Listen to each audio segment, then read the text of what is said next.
NEET paper leak को लेकर जारी सीजेपी के आंदोलन के बीच अब एक नया मोड़ आ गया है।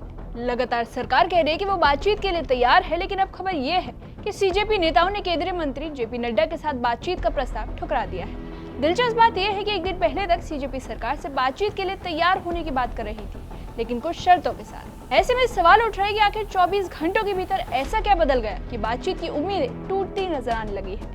आइए पूरा घटनाक्रम समझते हैं। आप देख रहे हैं एबीपी लाइव और मैं साइमा परवीन।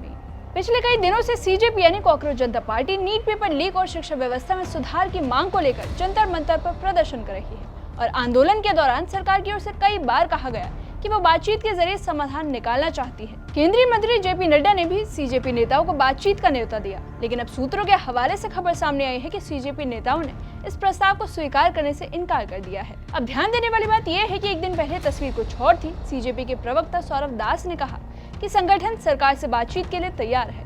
हालांकि उन्होंने एक शर्त भी रखी थी और सीजेपी का कहना था कि बातचीत किसी सरकारी कार्यालय में नहीं बल्कि कॉमन जगह पर होनी चाहिए। यानी संगठन ने बातचीत से इनकार नहीं किया था, बल्कि स्थान को लेकर अपनी शर्त रखी थी। वहीं सरकार की ओर से भी लगातार यही संदेश दिया गया कि बातचीत के दरवाजे खुले हुए हैं। केंद्रीय मंत्री जेपी नड्डा ने करीब 45 मिनट तक मुलाकात की थी। इसके बाद उन्होंने कहा कि सीजेपी जब भी समय तय करेगी, सरकार बातचीत के लिए तैयार रहेगी। सरकार का कहना था कि सभी मुद्दों और मांगों पर चर्चा की जा सकती है और समाधान बातचीत से ही निकलेगा। लेकिन अब सामने आई जानकारी ने पूरे घटनाक्रम को नया मोड़ दे दिया है। सूत्रों के मुताबिक जेपी नड्डा की ओर से फिर बातचीत का निमंत्रण भेजा गया, लेकिन प्रदर्शन स्थल के मंच पर मौजूद सीजेपी नेताओं ने इसे स्वीकार नहीं किया।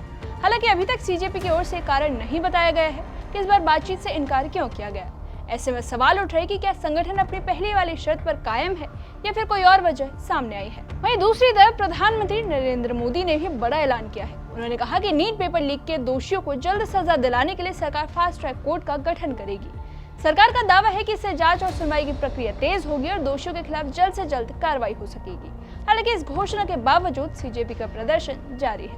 अब सबसे बड़ा सवाल यही है कि आखिर बातचीत की प्रक्रिया आगे कैसे बढ़ेगी। एक तरफ सरकार बार बार यही कह रही है कि वो बातचीत के लिए तैयार है, तो वहीं दूसरी तरफ सीजेपी की ओर से पहले शर्त रखी गई और अब सूत्रों के मुताबिक बातचीत का प्रस्ताव ठुकरा दिया गया है।